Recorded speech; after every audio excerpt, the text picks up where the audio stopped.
Josep, ¿y qué significa el nombre de Paseo Germanías? Bueno, pues la Germanía viene la palabra Germanía viene del valenciano germanor, que significa hermandad, fraternidad entre las personas, y fueron unas guerras que hubo en la época de Carlos V, emperador de España y de Alemania, de todos los valencianos de las 3 provincias del antiguo Reino de Valencia, incluyendo los ilicitanos, en el que se levantaron en armas contra la tiranía, la opresión, contra el expolio fiscal, contra los elevados impuestos con que los nobles feudales que llevaba el emperador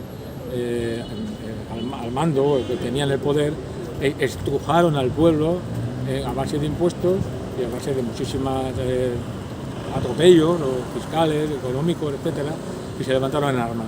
Entonces luchaban por sus derechos, lucharon por sus libertades, lucharon por su economía, en contra de esa dictadura, por decirlo de una manera, feudal, que el rey permitió, y eso costó guerras, y se hicieron reclutamientos, una milicia popular entre todos los habitantes del Reino de Valencia. Ellos, los ilicitanos, participamos en esa guerra. Esa guerra estaba participada por gente de los gremios, los costureros, los sastres, los zapateros, remendones, de todos los gremios, que les había tocado el bolsillo de esas medidas de ese rey y de sus nobles, pues se levantaron en armas. El equivalente en Castilla y León fuera la guerra de las comunidades. Muy bien, muchas gracias, Josep.